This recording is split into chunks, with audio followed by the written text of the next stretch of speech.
أعوذ بالله من الشيطان الرجيم بسم الله الرحمن الرحيم الحمد لله رب العالمين والصلاة والسلام على أشرف الأنبياء والمرسلين خاتم النبيين ورحمة للعالمين سيدنا وشفيعنا مولانا أبي القاسم وآله الطيبين الطاهرين معصومين المظلومين ولعنة الله على أعدائهم أجمعين. أما بعد فقد قال الله تعالى في القرآن الكريم قوله الحق بسم الله الرحمن الرحيم إنا لله وإنا إليه راجعون.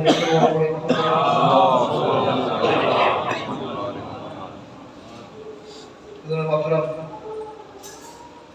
مشہور و معروف ارشاد ربانی اور جو عام طور سے ایصال ثواب کی مجالس کے اندر تلاوت کیا جاتا ہے، کرنا بھی چاہیے کہ انا للہ و انا الیہ راجعون، کہ یقیناً ہم اللہ کے لیے ہیں، اسی کی طرف پلٹ جانے والے ہیں۔ تو بات یہی ہے کہ مجلسوں کی بنیاد سویم تیمم برسی ایصال ثواب یہ فقط اس لیے کہ جانے والا اپنی منزل پر جا چکا ہے، اس کے لیے یہ سبب ثواب قرار پا جائے، اور جو ہم لوگ جانے سے رہ گئے ہیں اپنی تیاری کر رہے ہیں، کیونکہ موت سے کسی کا یارہ نہیں ہے، کوئی دوستی نہیں ہے، یہ ہر گھر میں آنا ہے، ہر فرد کو آنا ہے، ہر نفس کو کہیں چھپ جائے یہ ہمیں پالے گی۔ نہ ملک الموت کے اوپر کسی بچے کے رونے کا اثر پڑتا ہے، نہ کسی جوان کے تڑپنے کا اثر پڑتا ہے، وہ آتا ہے ادھر جو حکم ہے اس حکم پہ عمل کرتا ہے، نکل جاتا ہے۔ انسان کے 3 مرحلے ہیں پیدائش کے بعد، اگر پیدائش کے مرحلے کو رکھا گیا بغیر تمہید کے، چونکہ بعد اب اس تک اس مجلس کو تمام کرنا ہے۔ ایک مرحلہ یہ کہ وہ دنیا کے اندر آیا، اب دوسرا مرحلہ یہ ہے جب دنیا سے جائے گا تو کہاں رہے گا، اب تیسرا مرحلہ یہ ہے کہ جب اٹھایا جائے گا تو پھر کیا ہوگا۔ مگر وہ 2 مرحلے جو ہیں، ایک کا تعلق عالم برزخ سے ہے، ایک کا عالم آخرت سے ہے، مگر وہ دونوں چیزیں یہی بنیں گی اسی دنیا کے اندر۔ مثال کے طور پر عالم برزخ، ادھر ہماری روح بدن سے جدا ہوتی ہے، یہ برزخ میرا شروع ہو گیا۔ یہ برزخ کب تک ہے؟ جب روز قیامت اٹھایا جاؤں گا۔ اکثر کہتے ہیں ایصال ثواب جب کریں گے جب میت دفن ہو جائے، نہیں، ادھر روح نکلی، ایصال ثواب کا دروازہ کھل گیا، اسی وقت سے آپ ایصال ثواب کرنا چاہیے۔ بلکہ نہ جانے وہ رسم کیوں ختم ہو گئی، بڑی اچھی رسم تھی، بڑی مبارک رسم تھی ہمارے یہاں، مبارک رسم تھی بڑی اچھی، کہ جو میت کا پرسہ دینے کے لیے آتے تھے وہ میت کا تذکرہ نہیں کرتے تھے، بیٹھ کے کچھ قرآن پڑھ لیا کرتے تھے جس سے میت کو فائدہ ہو۔ آج بھی کر سکتے ہیں، خدا نہ کرے کہ قرآن پڑھنا نہیں جانتا تو جتنی دیر وہاں بیٹھے پرسہ دینے کے بعد اتنی دیر محمد و آل محمد سے درود تو پڑھ سکتے ہیں۔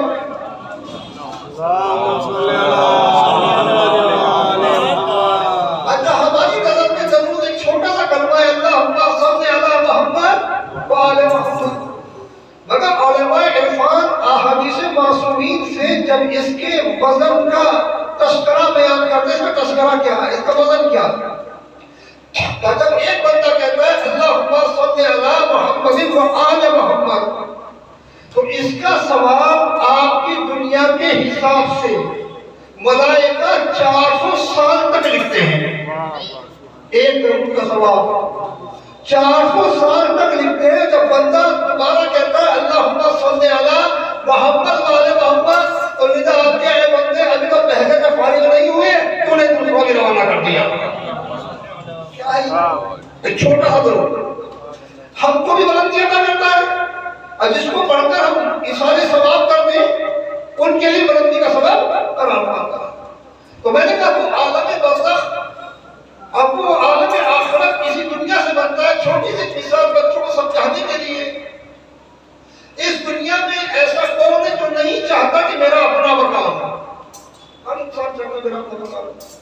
اچھا مکان ہو، جبکہ مکان کا بنانا اتنا مشکل ہے کہ پوری ایک عمر گزر جاتی ہے جب انسان کو کہیں 40 یا 50 گز کا مکان جو ہے نصیب ہوتا ہے۔ کبھی تو ایسا بھی دیکھا گیا کہ بہت سے لوگ بیچارے 200 گز کا پلاٹ لے کے ڈالتے ہیں، پھر کچھ دن انتظار کرتے ہیں، 100 گز کا پلاٹ اس میں سے بیچ کر اس قیمت سے 100 گز کے اوپر مکان بناتے ہیں، ایک پوری عمر جو ہے اس میں صرف ہو جاتی ہے۔ تو جس مکان میں مجھ کو چند سال رہنا ہے، یعنی ادھر کو نکلی یا سب کہیں کہ بھائی قبرستان لے کر جاؤ، اس مکان کے لیے میں نے اتنا زندگی کا بڑا حصہ جو ہے وہ صرف کر دیا ہے، مگر جہاں مجھے کئی ہزار سال رہنا یعنی عالم برزخ، اس مکان کے لیے میں نے کیا کیا؟ کیونکہ وہ لوگ جو نبی اکرم کے دور میں چلے گئے ہیں انہی کو لے لیں گے آپ، دیگر انبیاء کو چھوڑ دیجیے تھوڑی دیر کے لیے، وہ کب سے قبروں میں پڑے ہوئے ہیں، جن کے نام و نشان مٹ گئے، لوگ ان کے تذکرے بھول گئے، لوگ ان کے نام بھول گئے، ان کی نسلیں بھول گئے، کتنا لمبا برزخ ہے، ابھی قیامت تک چلے گا۔ اس مکان میں جہاں رہنا ہے وہ مکان میں نے کیسا بنایا ہے؟ یہاں جو مکان میں بناتا ہوں، مادی دنیا میں جو مکان بناتا ہوں، اس میں سمنٹ چاہیے، سنجا چاہیے، پیسہ چاہیے، اینٹ چاہیے، پتھر چاہیے، مگر اس کے باوجود بھی بہت محنت کرنے کے بعد میں یہ تصور نہیں کر سکتا کہ محل بناؤں گا۔ بھائی مثلاً میری آمدنی 2-4 ہزار روپے ماہوار ہے، تو میں تو مکان کے لیے نہیں سوچ سکتا، محل کے لیے کیا سوچوں گا؟ اگر میں یہ سوچتا ہوں کہ محل بناؤں تو بیوقوفی ہوگی، بھائی پہلے چھوٹا ہی مکان مل جائے جس میں انسان سر چھپا لے، مگر اس دنیا میں محل بنانا مشکل ہے، برزخ میں محل بنانا بہت آسان ہے۔ یہاں محل نہ بنا پائے، برزخ کے اندر محل بنا لیتے ہیں۔ کہیں سے بنا لیتے ہیں؟ جو کچھ برزخ میں بنتا ہے اسی دنیا کے اعمال سے بنتا ہے، یعنی جتنے اچھے اعمال ہوں گے برزخ میں اتنا ہی اچھا مکان ملے گا۔ اب اگر ایسا مکان چاہیے تو چھوٹا سا ہو تو کم اعمال کر لیے جائے، اگر محل چاہیے تو زیادہ اعمال کر لیے جائے، جیسے اعمال ہوں گے ایسا محل وہاں تیار ہوگا چلا جائے گا۔ صلی اللہ علیہ محمد۔ چونکہ ظاہر اس میں زندگی بابا کہتے چلے انسان دو چیزوں کا مجموعہ ہے، ایک بدن ہے اور ایک روح ہے، لیکن اکثر ہمیں کچھ بیماریاں جو ہو جاتی ہیں تو ڈاکٹر سے پوچھتے کہے کا پرہیز ہے، مثلا کسی کو شوگر ہو جائے، آپ بیماری علاج کریں تو ڈاکٹر کہتے ہیں آپ کو یہ کھانا یہ نہیں کھانا، تو ہم کئی سال تک کا اپنا پورا حساب بنا کر دیکھتے ہیں کہ اگر میں نے 2-4 سال میں یہ استعمال کیا تو اس کا اثر میرے بدن پر کیا ہوگا، اگر اس کو میں نے چھوڑ دیا تو اس کا اثر میرے بدن پر کیا ہوگا۔ کتنی قسم کی زندگی ہے، ایسے جیسے بدن کو کچھ بیماریاں ہو جاتی ہیں ان کا علاج ہوتا ہے، ایسے روح کی بھی کچھ بیماریاں ہوتی ہیں، اگر روح کو کچھ بیماریاں ہو جائیں تو خدا نہ کرے کہ ہمارے ساتھ جائے، ان کا علاج اسی دنیا میں کر لیا جائے، علاج آسان ہے، اس کا علاج جو ہے اسی دنیا میں کر لیا جائے۔ بھائی شوگر کیا کرے گی؟ گردے خراب کر سکتی ہے، دل خراب کر سکتی ہے، بدن کو کھا سکتی ہے، بس جیسے شوگر بدن کے لیے خطرناک ہے ایسے ہی جناب یہ جو غیبت ہے، کینہ ہے، بغض ہے، خود پسندی ہے، یہ روح کے لیے بیماری ہے۔ اگر خدا نہ کوئی بیماری وہاں چلی گئی ٹھیک تو ہونا پڑے گا، کیونکہ عالم برزخ سے بغیر اس بیماری کو ٹھیک ہوئے نہیں نکلیں گے۔ مثلا چھوٹی سی بات ہے، اگر ایک آنکھ کا آپریشن کراتے ہیں تو اس آنکھ کے آپریشن کے بعد ڈاکٹر کتنے دن پرہیز کرتا ہے، یہ کھانا ہے یہ نہیں کھانا، اس کروٹ لیٹنا اس کروٹ نہیں لیٹنا، ایسے اٹھنا ہے ایسے بیٹھنا ہے۔ تو اگر خدا نہ کرے روح کی آنکھ میں موتیاں ہو گیا، اگر خدا نہ کرے روح کو شوگر ہو گئی، اگر خدا نہ کرے روح کو ڈینگو ہو گیا، آپ کہتے ہیں روح کو بھی ڈینگو ہوتا ہے، بالکل ہوتا ہے، یہ بدن کا ڈینگو اور ہوتا ہے، روح کا ڈینگو اور ہوتا ہے۔ سب سے بڑا روح کا ڈینگو، روح کی شوگر، روح کی ٹی بی یہ ہے، روح کا کینسر یہ ہے کہ انسان میں خود پسندی پیدا ہو رہا ہے، یعنی میں کچھ ہوں کسی بھی اعتبار سے میں کچھ ہوں، وہ سوچ رہا ہے کیا بیماری بول لے رہا ہوں، اس بندہ خدا کو پتہ نہیں ہے، کیونکہ یہ اس دنیا سے واقف نہیں ہے، انبیاء مرسلین سب بتا کے جا چکے ہیں، اسے یہ پتہ نہیں ہے کہ میں نے اس کو کمتر سمجھ کر کیا بیماری ہے جو مول لی ہے، اس کا علاج اسی دنیا میں کرنا ہوگا. اس کا علاج اس دنیا میں کیسے کریں؟ علماء اخلاق نے بہت سی چیزیں بتائیں، لیکن کچھ حقوق ہیں، کچھ ہے حقوق اللہ. مثال کے طور پر ایک انسان نعوذ باللہ نماز نہیں پڑھتا، مگر نماز کا منکر بھی نہیں ہے، خوف خدا دل میں ہے، مگر اس منزل پر نہیں کہ نماز پڑھے. ہو سکتا ہے اس سے کوئی ایسا خوبصورت کام انجام پا جائے کہ اللہ اس کو معاف کر دے، کیونکہ اس پر بندے کا معاملہ ہے. مگر اگر معاملہ بندوں کے حقوق کا ہے تو حقوق الناس میں علماء نے دو حقوق بیان کیے ہیں. وہ کیا ہے؟ ایک تو وہ بندہ ہے جس کے ذمے بندوں کے حقوق ہیں، مگر وہ راہ خدا میں شہید ہو جائے گا، اس کا معاملہ اللہ سنبھال لے گا، یعنی اس کے قرضے کو اللہ ادا کر دے گا. مگر اگر میرے ذمے ہے تو مجھے ان کو بہرحال عذاب کے ذریعے یا دنیا میں ادا کر کے چلے جائے، اس کو دینا ہوگا، اس کے بغیر کام چلنے والا نہیں ہے. ہاں شہید کا معاملہ اللہ سنبھال لے گا، جو اس سے ناراض تھے اللہ ان کو راضی کرے گا، وہ اور شے کے اوپر قادر ہے. مگر کچھ کیسوں کو جو ہے وہ نبھانا پڑے گا، اسے بھگتنا پڑے گا جو کیا. اب اکثر کہتے ہیں جناب برزخ کیوں رکھا؟ تو یہ سب چیزیں عقائد کی کتابوں میں نہیں ملیں گی. ہم کیا سمجھتے ہیں؟ عقائد کی کتابیں پڑھ لیتے ہیں. عقائد کی کتابیں الگ ہیں، تفصیلی کتابیں الگ ہیں. اگر علماء کی تفصیلی کتابیں پڑھیں گے تو اس کے اندر آپ کو یہ نہیں ملے گا کہ قیامت آئے گی، اس میں یہ بھی ملے گا قیامت کیوں آئے گی، قیامت کا آنا ضروری کیوں ہے، قیامت میں شبہات ہیں، اس کے جوابات بھی ہیں. وہ تفصیلی کتابیں ہوتی ہیں، اسے ہمیں پڑھنا چاہیے اگر زیادہ معلومات اس کے لیے حاصل کرنا چاہتے ہیں.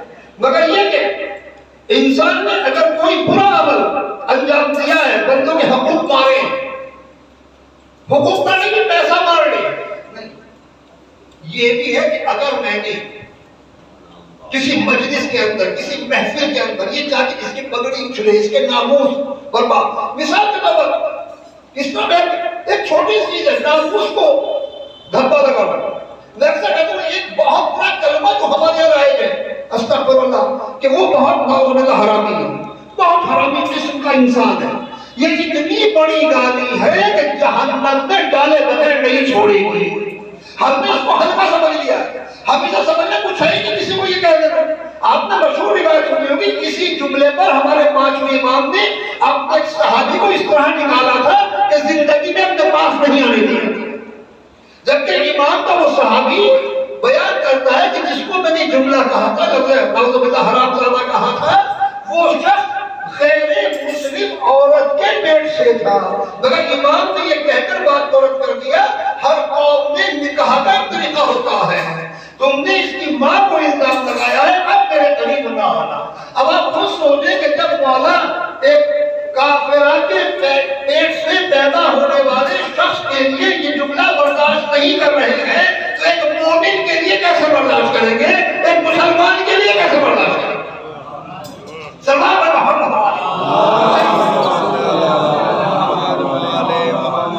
دوسرے مقام پر فرماتے ہیں کہ انسان کس طریقے سے بھی اس سفر کو طے کرے کہ اس کا برزخ اچھا ہو جائے.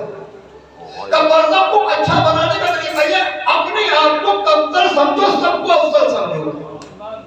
اپنے آپ کو کمتر سمجھو، سب کو افضل سمجھو. تو اس کا طریقہ کیا ہے؟ بڑی اچھی مثال علماء عرفان نے بیان کی. کہتے ہیں کہ ہم کسی محفل یا مجلس میں بیٹھے ہوئے ہیں، ایک چھوٹی سی مثال دوں، مثلا ایک محفل ہے، کوئی مجلس ہے، اس میں کوئی مسئلہ اٹھ گیا. اب مسئلہ یہ تھا یہ حلال ہے یا حرام. وہاں ہم بھی تھے، ایک مولانا اور بھی تھے، مسئلہ ہم بھی جانتے تھے، مسئلہ قبلہ بھی جانتے تھے. اب مجھے پتا مولانا مجھ سے پہلے مسئلے کو حل کر دیں گے تو مولانا کی شخصیت بن جائے گی، ان سے پہلے ہم بولیں تو میری شخصیت بن جائے گی. کہ یہی چیز برزخ کو خراب کرتی ہے. تم بولے ہو شخصیت بنانے کے لیے، اگر برزخ اچھا چاہتے ہو خاموشی اختیار کر لو، دنیا میں شخصیت نہیں بنے گی، برزخ میں شخصیت بن جائے گی.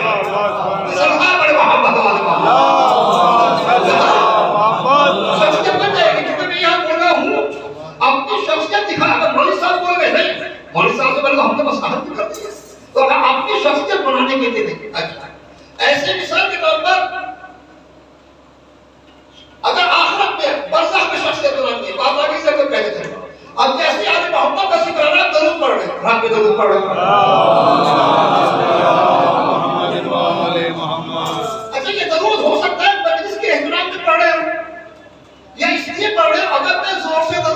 پڑھوں گا تو دوسرے مومنین کیا کہیں گے؟ آ سکتا ہے ذہن کے اندر. اس لیے سب پڑھ رہے ہیں تو میں بھی زور سے پڑھوں. مگر ایک ضرور وہ ہوگا جو آل محمد کی محبت میں، ان کے احترام میں عالم تنہائی میں پڑھ رہا ہوں گا. اس ضرور کا ثواب بہت ہوگا. برزخ جو ہے بہت اچھا بنا دے گا وہ، چونکہ مانا کو دیکھنے والا نہ سننے والا ہے. میں پڑھ رہا ہوں، اللہ سن رہا ہے. عالم تنہائی کا ضرور بہت زبردست ہے. اسی لیے فقی بیان کرتے ہیں کہ مثال کے طور پر حضرت امام حسین علیہ السلام سے سب محبت کرتے ہیں. اور ہم کو ایسے محبت کرتے ہیں کہ مگر ایک یہاں جیسے پانی کا انتظام ہے، ہم نے گلاس کے اندر پانی ڈالا اور امام حسین علیہ السلام کی پیاس کو یاد کیا اور کہا السلام علیکم یا ابا عبداللہ. ہو سکتا ہے کہ ذہن میں یاد ہے، سب سنی، مگر کوئی رات کو تنہائی میں ہوتا، گرمی کی راتیں تھی، پیاس کی شدت تھی، اس نے ایک گلاس پانی لیا، ٹھنڈا پانی کا ہونٹوں سے بس کیا. اسے امام حسین علیہ السلام کی آگے تشریف دے دیں.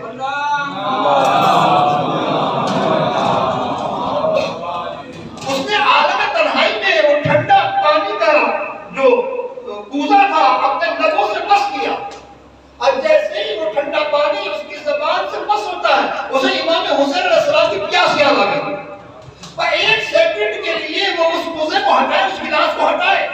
اگر السلام علیکم یا ابا عبداللہ، یہ بڑی بڑی زیارتوں میں حاوی آ جائے گا، کیونکہ تنہائی میں امام حسین کی پیاس کو یاد ہے. کیا اس سے برزخ اچھا بنا؟ یہ سب برزخ کی تیاری جو کچھ کر رہے ہیں وہ برزخ کے اندر. کہیں ایسا تو نہیں جب مسجد کے اندر جب نماز پڑھ رہا ہوں تو مجھے زیادہ ٹائم کر رہا ہے، گھر کے اندر نماز پڑھ رہا ہوں تو کم ٹائم لگ رہا ہے. نہیں، جتنا مسجد میں وقت لگایا ہے اتنا تنہائی میں بھی لگنا چاہیے نا. یا مثال کے طور پر جو زیارت کے بڑے احترام سے مسجد کے صحن میں یا مسجد کے اندر کھڑے ہو کر پڑھ رہا تھا، اسی خضوع و خشوع کے ساتھ گھر کے اندر بھی پڑھ رہا ہوں کہ نہیں پڑھ رہا ہوں. جو خضوع و خشوع مسجد میں ہے وہی گھر میں ہونا چاہیے. اسی لیے امام علیہ السلام سے پوچھا گیا، ہمارے چھٹے امام امام جعفر صادق علیہ السلام، اچھا اس ذہن میں روایت آ گئی، کہتے ہیں مولا امام حسین کی مختصر زیارت کیا ہے، چھوٹی زیارت کیا ہے، جب بھی ان کی یاد آئے اپنی چھت پر چلے جاؤ یا اپنے صحن میں آ جاؤ، دائیں طرف دیکھو، بائیں طرف دیکھو اور اپنا چہرہ آسمان کی طرف اٹھاؤ. اگر السلام علیکم یا ابا عبداللہ، السلام علیکم ورحمۃ اللہ وبرکاتہ. تو ہمارا ثواب کیا ہے؟ کہ ایک عمرے کا یا ایک حج کا، دونوں میں سے ایک ثواب مل جائے گا. وہ بھی وہ عمرہ اور حج جو قبول کیا گیا ہو.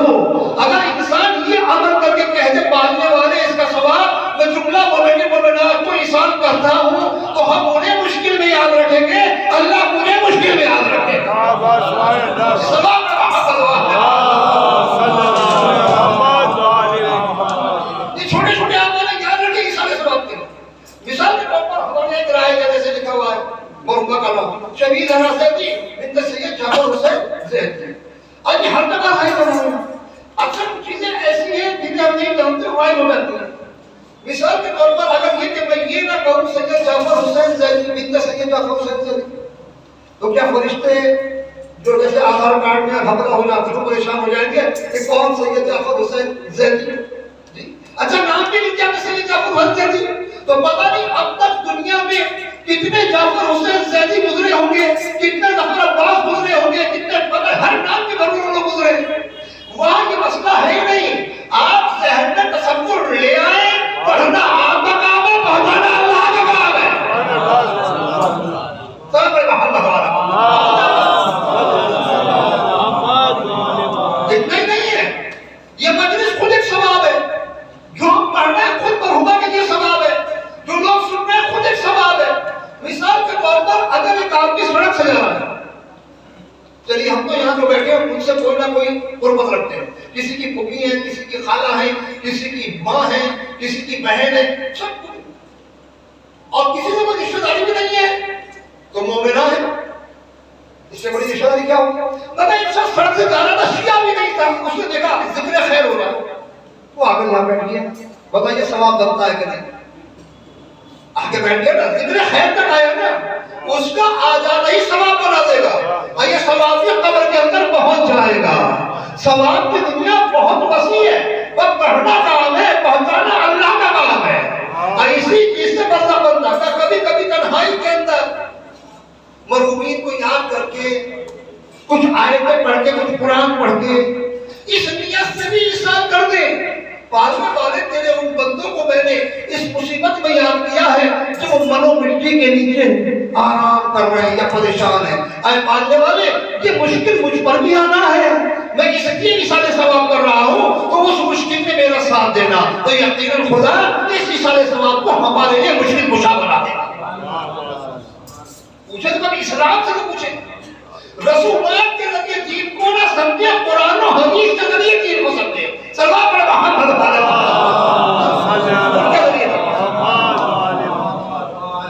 اب مثال کے طور پہ صلی اللہ علیہ وسلم سلامت رکھے مرحومہ کے لیے کچھ اشعار کہہ رہے ہیں۔ اب شخص میں کتنی چیزیں جو سب ٹھیک تھی، بات شیخ کو میں یاد نہیں اشعار، کبھی کسی در پر نہیں گئی، امام پاڑے پر گئی، ہمیشہ ان کا ذکر کیا اور ہمیشہ عاشق اہل بیت گئی، یہ سب کے برزخی تو ہے۔ جو کچھ محبت اہل بیت میں کیا ہے اس سے ہم نے ایک محل یا ایک مکان برزخ میں تیار کیا ہے۔ اگر محبت حسین کے ادب دیکھا ہے تو برزخ کامیاب ہو گیا، محبت حسین نے ماتم کیا ہے تو برزخ کامیاب ہو گیا، محبت حسین نے تبرک تقسیم کیا تو برزخ کامیاب ہو گیا۔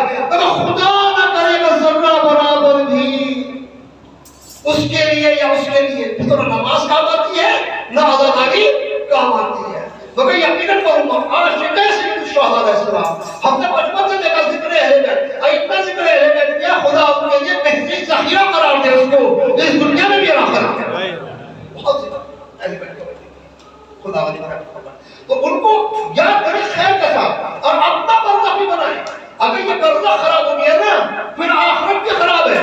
ہمیں اس برزخ کو اچھا بنانا ہے۔ برزخ کیسے اچھا بنانا ہے؟ ابھی عرض کیا یہ سوچے سب اچھے ہیں، میں سب سے بڑا اچھا کیا کریں؟ ہم نے تو کسی کو پریشان کیا تھا وہ دنیا سے جا چکا ہے، اس کے لیے مثال ثواب کریں، اب اس کا تذکرہ خیر سے کریں۔ یا مثال کے طور پر ایک آدمی سے شیطان نے آپ کے دل میں کچھ ایسا پیدا کر دیا تھا، آپ نے اس کی بے احترامی شروع کر دی، آپ احترام شروع کر دیں، یقیناً کچھ دن احترام کریں گے تو شیطانی وسوسہ ہمارے دل سے دور ہو جائے گا۔ مسئلہ یہ آتا ہے کہ ہمارے یہاں شیطان نے ہمارے ذہن میں بٹھا دیا ہے کہ جب میں اللہ کے سامنے جاؤں تو درگزر اللہ درگزر کرے اس سے، میرا کوئی معاملہ نہ کھولے، درگزر کرے، اور جب کوئی بندہ میرے سامنے آئے تو اس کا کچھ نہ کچھ ایسا ظاہر ہو جائے۔ بھائی اگر اللہ سے ہم چاہتے ہیں اللہ درگزر کرے، ہم بھی تو اس کے بندوں سے درگزر کرنا سیکھیں۔ ہم تو درگزر کرنے کو تیار نہیں ہے، اللہ سے امید لگائے بیٹھے اللہ ہم سے درگزر کرے، جتنا ہم درگزر کریں گے اتنا اللہ درگزر کرے گا، درگزر ہونے والا نہیں ہے۔ علماء کہتے ہیں کہ برزخ بھی اللہ کی رحمتوں میں سے ایک رحمت ہے۔ آپ دیکھیں جس خدا نے ماں کے شکم میں ایک قطرہ آب سے، ایسا قطرہ آب سے اخراج پر غسل واجب، اس انسان کو خلق کیا اور کتنا اچھا خلق کیا کہ خود کو احسن الخالقین کہا، پھر اس کو شکم مادر سے باہر لایا اور اس کے بعد اسے بچپن جوانی بڑھاپا اور اس کے بعد قبر کے حوالے کر دیا، کیڑے بدبو اور جناب گرمی قبر کا اندھیرا اور پھر پیشاب، یہ سب کیا تو یہ بھی رحمت ہے، یہ بھی رحمت ہے۔ کیسے رحمت ہے کہ اگر ایک انسان بیمار ہو جائے، جراح یا سرجن اس کا آپریشن کرتا ہے، اس کے زخم کو صاف کرتا ہے تو بندہ چلاتا ہے، مگر کوئی سرجن کو ظالم نہیں کہتا کیونکہ علاج ہی ہے، اس کا علاج ہی ہے۔ برزخ کی مصیبت رکھی اس لیے گئی ہے کہ اس بدن کے اندر، روح کے اندر جو بیماریاں آ گئی تھی، بغض سے، حسد سے، کینہ سے، چغلی سے، ادھر سے ادھر کرنے سے ساری بیماریاں دور ہو جائے اور یہ تندرست ہو کے جنت میں داخل ہونے کے لائق ہے۔ اس لیے رکھی گئی تو اس کا علاج ہمیں یہاں کرنی ہے۔ تو یہ برزخ کے اندر کچھ ہونے والا نہیں، برزخ ہمارا صحیح ہو جائے گا۔ ہم چند سازوں کی دنیا کے لیے اپنی آخرت برباد کرتے ہیں۔ ایک انسان مثال کے طور پر کل تک مسجد میں نہیں آتا تھا، آج مسجد میں جانا شروع کیا، نماز پڑھ رہا ہے، تسبیح خدا کر رہا ہے، تم کب سے اللہ والے ہو گئے؟ اب بات کھڑی کی وہی کوئی انسان پہلے یہ کرتا ہے، اب دیکھو مسجد کے اندر نماز پڑھنے آنے لگا جب بال سفید ہو گئے اب اسے مسجد ہی آنا ہے. بندہ خدا کیا پتا کس دل سے توبہ کی، پتا نہیں خدا نے اس کو معاف کر دیا. تجھے مذاق اڑانے کا حق کیا ہے؟ اپنے بارے میں سوچ، دوسرے کے بارے میں نہ سوچ. بڑی قیامت کی منزل ہے جہاں تو جانے والا ہے، بہت قیامت کی وادی ہے جہاں تو وارث ہونے والے ہیں. کوئی ہمیں اپنے برزخ جتنا اچھا برزخ ہوگا اتنا اچھا. کبھی کبھی یہ بھی ہوتا ہے ایک چھوٹا سا عمل انسان کے بڑے بڑے گناہوں کو بخشوا دیتا ہے. سلام پڑھے محمد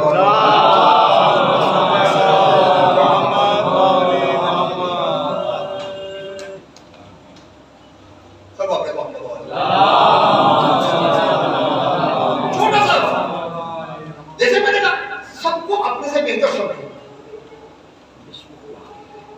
حضرت موسیٰ جناب داؤد کے دور کا بات ہے، کسی نبی کے دور کا بات ہے. ایک انسان عبادت خدا میں مشغول ہے، اپنے کاموں سے فارغ ہونے کے بعد صحرا کے اندر مسلح بچھائے ہوئے ہیں. آگے شیطان کو حسد ہوا، برابر لا کے خود پہ مسلح بچھا دیا، پڑھنا ہے نماز. اس کو رشک ہوا کہ کوئی تجھ سے بڑا بھی عابد ہے، کوئی تجھ سے بڑا بھی عبادت گزار. جب دیکھا کہ یہ تو ادھر سلام تمام کیا اللہ اکبر، ادھر سلام تمام کیا اللہ اکبر، تو مجھے اسی خدا کا واسطہ اس کی عبادت کر رہا ہے. کچھ لوگ انہوں کا بول کیا بات ہے کہ مجھے اتنا بڑا عاشق خدا کس چیز سے بنا دیا؟ کہا وہ عبادت بہت کرتا تھا، ایک بار یہ ہوا شیطان نے بہکایا پھر میں زنا کرنے چلا گیا. اب زنا کرنے کے بعد تو مجھے احساس ہوا میں تڑپا ہوں اللہ کی بارگاہ میں، تو آج اتنا بڑا عابد بن گیا. کہا میں کیا کروں گا، تو بھی یہی کر. کہا جا تو پتہ نہیں کب وقت نے بتایا کہ وہاں جا. اب جب یہ لوگ پہنچے تو سب لوگ دیکھ کے کہہ رہے بھائی یہ اب یہاں کل نصیحت کرنے آئے ہیں. جب یہ اس عورت تک جاتے تو عورت بھی دیکھ کے جب کہ یہ تو عابد بہت مشہور ہے، یہ اب میرا گھر کا ہو سکتا کچھ سمجھانے آئے، مگر جب انہوں نے خواہش کا اظہار کیا تو تھرا گیا. اس نے کہا حضور اپنے آپ کو سنبھالیے، اپنی روح کو دار ڈالائیے. وہ جو آپ کو یہاں بھیج رہا ہے وہ شیطان ہے. کہیں وہ جو عابد ہے کہ شیطان نے جا کے دی اس کی پول کھل گئی، آپ نہیں ملے گا. اب وہ جو وہاں پہنچے تو وہاں تھا ہی غائب ہو چکا تھا، اور یہاں ادھر یہ وہاں پہنچا عابد، ادھر عورت کا انتقال ہوا. اور اس دور کے نبی کو حکم ہو رہا ہے نماز سے جنازہ جا کے آپ پڑھنا. اب لوگ کہتے ہیں ایسی عورت مشہور تھی، بدکاری میں مشہور تھی، نبی اس کی نماز جنازہ جو بھی طریقہ اس دور میں رہا ہو وہ پڑھانے کے لیے یہاں پر آ رہے ہیں. تو کہا کہ آپ جب تشریف لائے ہیں اس کا سبب کیا ہے؟ کہا ابھی تو مجھے بھی پتا نہیں، اللہ نے بھیجا ہے میں آ گیا ہوں. مجھے تو بھیجا گیا میں آ گیا ہوں. نبی یہ نہیں پوچھتا وہاں پہ کیوں جاؤں، جہاں اللہ بھیجتا نبی چلا جاتا ہے. اس کے بعد میں وہی کے ذریعے ان کو پتا چلا، انہوں نے بتایا کہ اللہ کو اس کی یہ بات پسند آ گئی کہ اس نے میرے ایک بندے کو داغدار ہونے سے بچایا ہے، میرے ایک بندے کو صراط مستقیم کا راستہ دکھایا ہے. اب اللہ اس سے راضی ہو گیا جی. تو میں آج تک کے مسلمانوں کی اصطلاح میں کہوں یہ بن گئی رضی اللہ تعالیٰ عنہا جی، یہ بن گئی رضی اللہ تعالیٰ عنہا، اللہ اس سے راضی ہو گیا. اب اس سے پہلے بھی یہ گناہ کرے اب پھر جہنم کی حقدار بنے، ملائکہ کو حکم ہوا روح کو قبض کرو اور ہماری بارگاہ کے اندر لے آئے.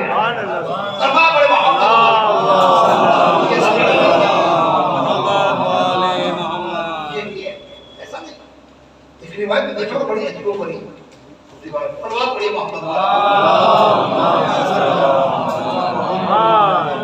اگر انسان کا دل رنجیدہ ہوتا ہے، دل زبان سے بھی استغفار، دل اگر یہ دل پہ اثر پڑ جائے نا فوراً پڑ جائے. نجف اشرف کو واقع ہے، نجف اشرف نے ایک شخص یعنی مولا متقیان کی شیعوں کا دشمن تھا. اب جب اسے موقع ملتا تھا وہاں کے گورنر سے مل کے ان کو اذیتیں پہنچایا کرتا. تو اس نے ایک مرد مومن کو یا تو کوڑے لگوائے یا کوئی دھمکی دے اس کو یادی بہرحال اسے بہت اذیت پہنچائے. وہ زمین پر آتا ہے آنے کے بعد کہتا مولا اس شخص نے مجھے اچھا مشہور تھا، وہ شیعوں کی دشمنی میں مشہور تھا، اس شخص نے مجھ کو بہت اذیت پہنچائی، اس پر عذاب نازل ہو گئے، سب نے کہا آمین، یعنی وہ کہہ رہا تھا دعا کرا، سب کر رہے ہیں آمین، کوئی عذاب نہیں۔ دوسرے دن پھر جاتا ہے تو مولا کو سزا دیجیے، سب آمین کر رہے، کچھ نہیں ہوتا۔ تیسرے دن گئے، سب نے آمین کہا، کچھ نہیں ہوتا۔ اب چوتھی شب امیر المومنین اس کے خواب میں آتے ہیں اور آنے کے بعد کہتے ہیں عذاب کو آ جاتا مگر اس کی زندگی میں انقلاب آیا ہے۔ مولا وہ کیا؟ تو نجف میں سڑک سے گزر رہا تھا تو اس کی نظر میرے روزے پر پڑی اور اس کے دل میں یہ خیال پیدا ہوا، اسے یہ سن کے سوچ کے احساس ہوا کہ تو وہ بدبخت ہے جس نے علی کے شیعوں میں بہت ظلم کرا ہے، اور اس کو اس کا احساس اتنا ہوا کہ اس نے اپنے پیر سے جوتے اتار لیے۔ کہ میں اتنا بڑا مجرم ہوں، میں آپ کے روزے کے سامنے سے جوتے پہن کے گزرنا گناہ سمجھتا ہوں۔ کہ اس نے یہ عمل کیا، اب یہ اگلی دن آتا ہے، کہتا امیر المومنین کہ آپ کے توسل سے اللہ سے دعا کرتا ہوں کہ اسے آپ اللہ بخش دے۔ سب نے کہا کل تک تو بد دعا کر رہے تھے، آج دعا؟ تو اس تک کا خواب بیان کیا، اگر خواب عام ہوا تو بندہ خدا ظاہر ہوا، اس پر یقیناً میں نے جوتے اتارے تھے، مجھ کو ظلم کا احساس ہوا تھا، جب مولا نے اتنا کرم مجھ پر جب کیا ہے، آج سے میں گناہوں سے توبہ کرتا ہوں، اشیان علی کی سبب میں شامل ہو رہا ہوں۔ انسان کو احساس تو ہو، احساس تو حرم علیہ السلام بنا دیتا ہے، احساس جو ہے میں کو عثمانی سے حسینی بنا دیتا ہے، احساس محمد بن ابو بکر کو علی کا بیٹا قرار دے دیتا ہے، اگر انسان کو احساس ہو۔ احساس کیا کہا تھا محمد بن ابو بکر کے بارے میں؟ اگر کیا ان کی پشت ہے مگر بیٹا میرا، اور آپ کہتے تھے یہ احساس ہے۔ تو کیا ان لوگوں پہ رحم نہیں ہوتا جن کے ماں باپ مومن ہیں، جن کی نسلیں مومن ہیں، جن کی نسلیں روتے ہوئے گزر گئی، جن کی بڑے ماتم کرتے ہوئے گزر گئے، ان پہ رحم نہیں ہوگا؟ اگر انسان اپنے برزخ کو سدھارنا چاہے تو پہلے اس دل کے ظرف کو کدورتوں کے قرض سے صاف کرے۔ جب یہ کدورتوں کے قرض سے صاف ہو جائے گا اس وقت کوئی چیز کام نہیں، احساس ہے۔ اور یقیناً جب انسان عمل کرتا اسی سے برزخ بنتا ہے، اور وہ برزخ اچھا ہی بنا سکتے ہیں، برا ہی بنا سکتے ہیں۔ جو عمل ہم یہاں کر رہے ہیں تو وہاں ایک شکل تیار ہو رہی ہے، اور قبر میں اور کچھ نہیں ہے، قبر میں کوئی نئی بیماری مجھ کو نہیں لگے گی، قبر میں یہی بیماریاں میرے ساتھ جائیں گی جو میں نے یہاں اپنے آپ کو لگا رکھی ہے، بغض، حسد، کینہ، ہنگامہ، مومنوں کو لڑانا، نعوذ باللہ کسی کا رشتہ توڑوانا، کسی کے گھر میں طلاق کرانا، کسی کے ناموس کو اچھالنا وغیرہ وغیرہ، یہ سب کسی کے چھپے ہوئے عیبوں کو اچھالنا، اس کا تذکرہ کر کے اس سے لذت محسوس کرنا، نعوذ باللہ کسی گناہ کو یاد کر کے اس سے لذت محسوس کرنا، یہ سب برزخ کو گزارنا اندھیر کر دیں گے برزخ۔ چونکہ جہاں ہمارا سفر ہے وہاں اس لائٹ سے روشنی ہونے والی نہیں ہے، چاہے مسجد میں ہم کر دیں یا جناب قبر کو بند کیا جائے تو اس میں ایک سوراخ چھوڑ دیا جائے، اندر ایک بلب یا ٹیوب لائٹ جو ہے وہ لگا دی جائے، نہیں یہ لائٹ وہاں فائدہ نہیں دے گی، لائٹ وہاں ادھر کے ڈراپ رکھنے بدن کو وہاں سڑنا ہے، اس سے بچنے کے لیے ہمیں نیک اعمال کرنا ہوں گے۔ امام سجاد علیہ السلام ہماری تعلیم میں یہ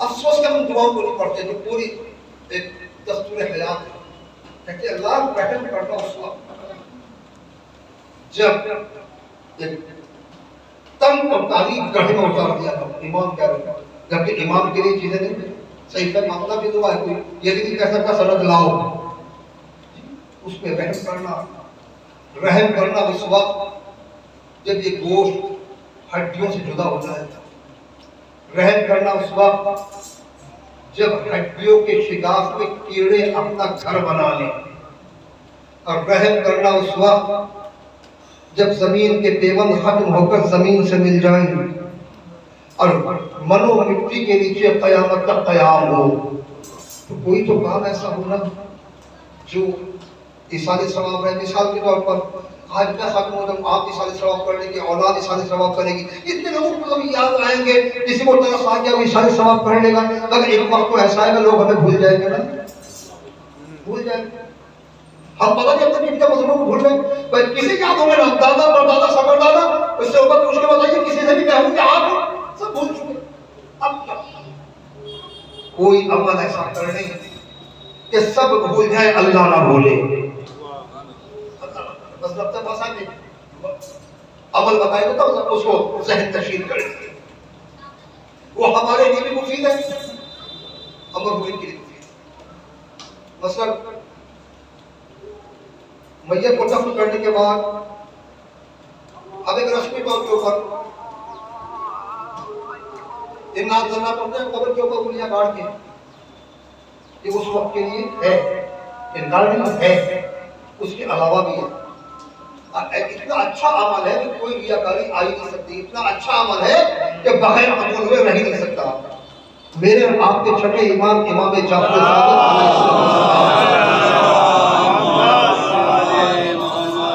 جب بھی قبرستان جاؤ جانا چاہیے. رسول جاتے تھے موت کی یاد تازہ ہوتی ہے قبرستان جاؤ.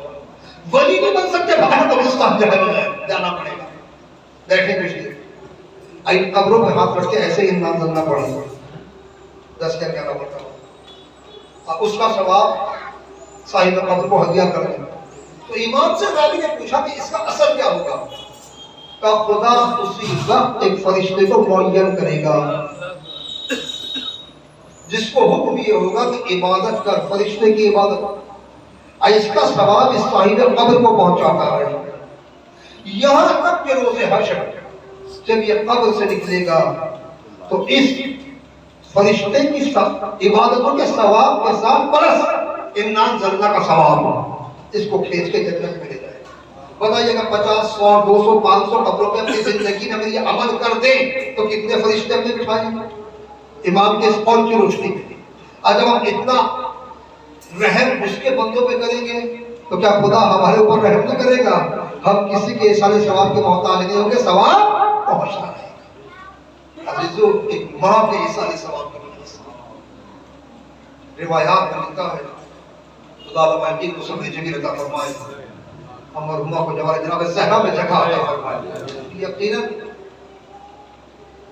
ملے گی چونکہ امام کا تذکرہ ہوا کیا.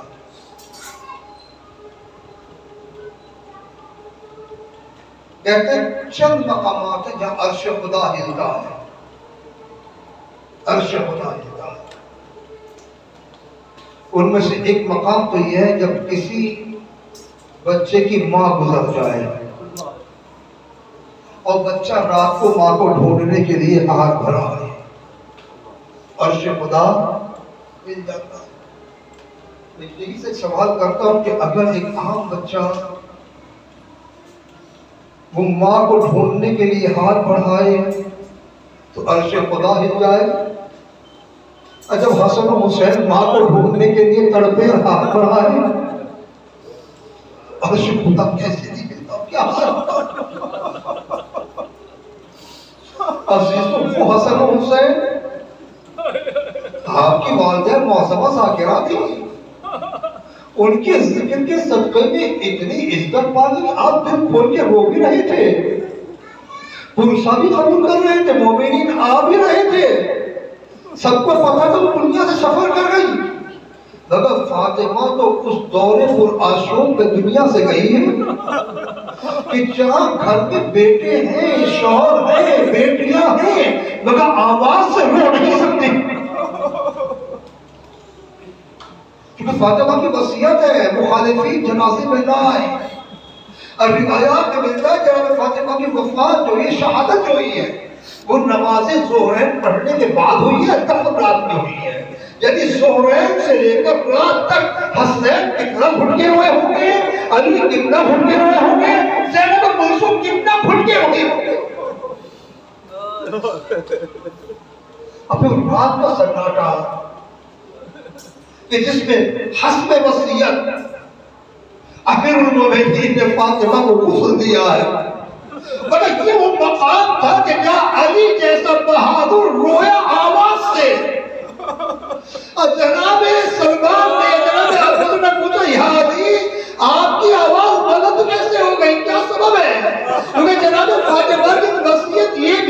علی جب مجھ کو غسل دینا تو میرے بدن سے لباس جدا نہ کرنا، لباس کے اوپر سے مجھے غسل دینا۔ کہتے جب میں فاطمہ کو غسل دیتا دیتا لباس کے اوپر سے ہاتھ پھیرتا ہوا پسلیوں تک آیا تو اس سے برداشت نہ ہوا، فاطمہ کی ٹوٹی ہوئی پسلیاں میرے ہاتھ میں پسلیاں فاطمہ کی ٹوٹی ہوئی تھی۔ خدا جانے کہاں تک کیا مولا نے آج تک پتا نہیں۔